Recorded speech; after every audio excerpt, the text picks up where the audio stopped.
Oh, you bitch. UAV recon standing by.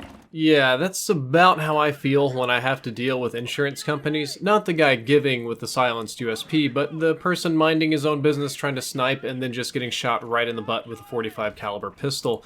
Hey guys, Drifter here. Today I want to talk about insurance companies and why I absolutely hate and loathe and despise insurance companies. It is very opinionated today. I'm almost certainly going to get some facts wrong, but I want to talk about my personal experience and why I think this, I don't know, lifestyle model, business model, cultural model needs to change. But I try not to hate things in my life. I try not to hold on to anger, to misery, to be mean, or to, always play the devil's advocate. But honest to God, deep down in my core, I loathe insurance companies, and I kind of hate the concept. It sounds petty, and it sounds a first world problem, and it kind of is, but it bothers me. I've had so many problems with so many different companies. I don't even want to try anymore. Like, I've tried getting better insurance, but it just doesn't help. And my biggest gripe right now is that I'm paying $650 per month for health insurance that covers literally nothing. But we'll get to that later on.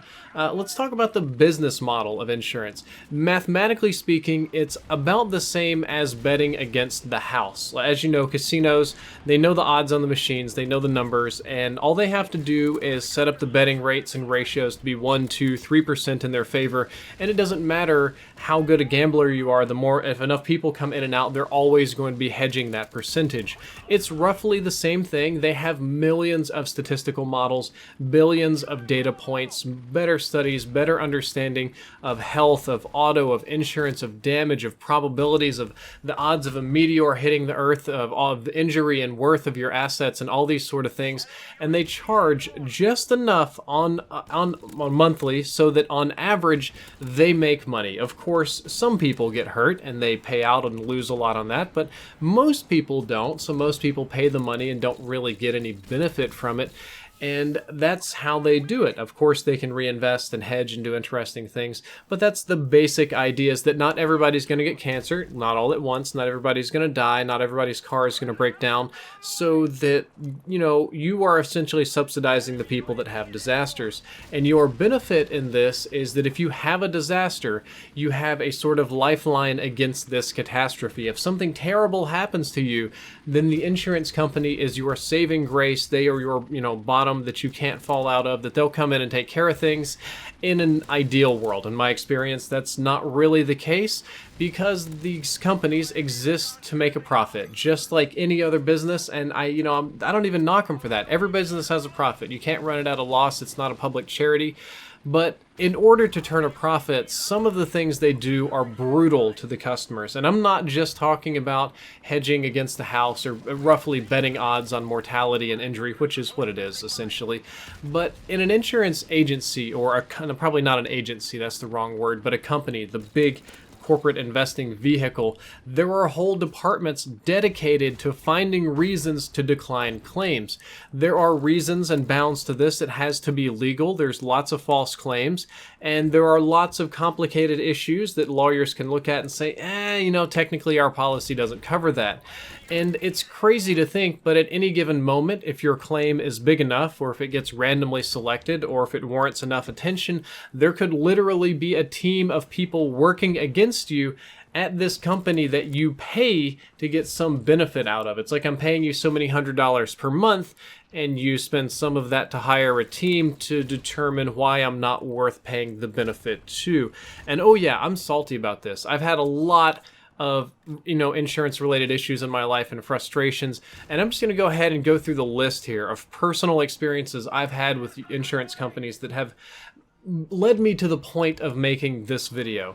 In 2010, my wife got sick. She was a nursing student, and she had this sort of like bare minimum coverage insurance. Like, you have to have health insurance to be a nurse. The school required it to the training program in case you get sick or injured.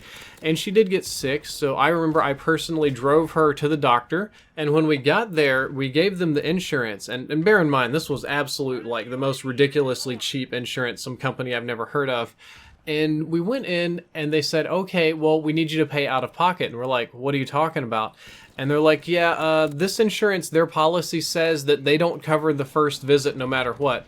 And which is something I'd never heard of in my life. And I'm just like, what are you talking about? And they're like, yeah, well, we called them.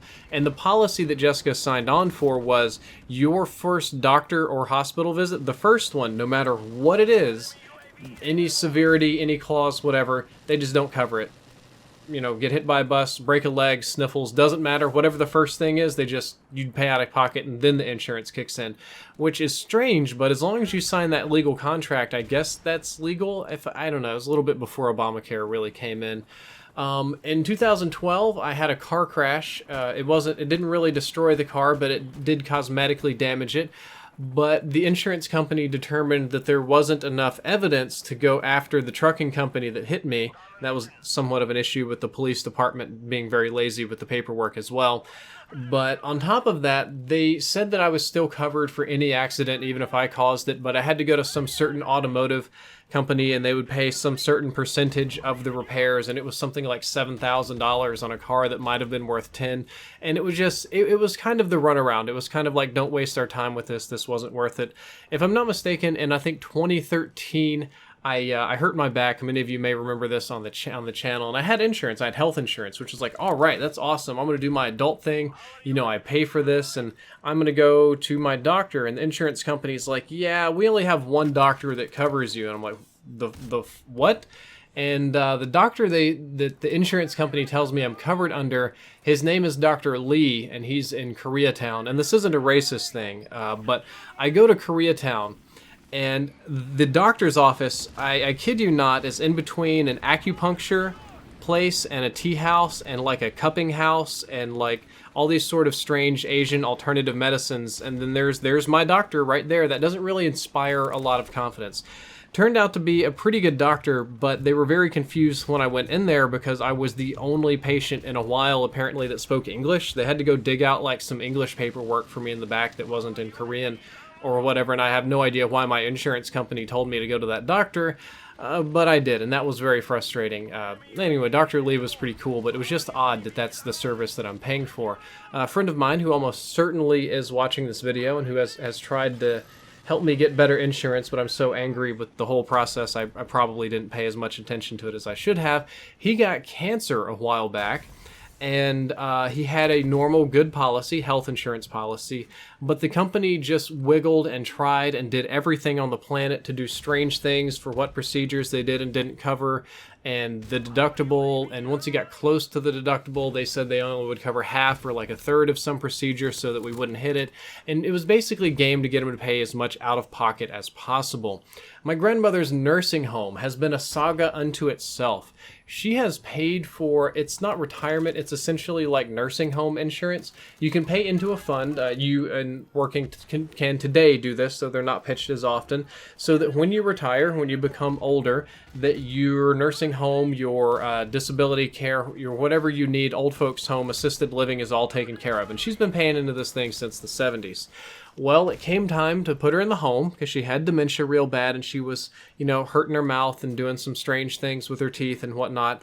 And we tried to get the insurance to cover it, and they were like, yeah, we're not covering it for a variety of reasons, mostly because the policy was pretty specific and it didn't cover dementia, and I had to have proof of self-harm and some other things, but worked through it. It took almost a year with multiple doctors and diagnoses, and we had to get a lawyer involved and some other things. I don't know how many pieces of paperwork I filled out, but they finally agreed to cover her, but only paid for like half of the time that we were paying out of pocket.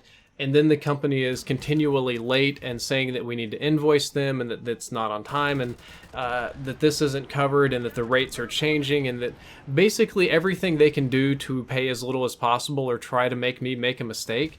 There was a hailstorm in Dallas a few years ago. It took me like 8 months to get the money to get a new roof from the insurance.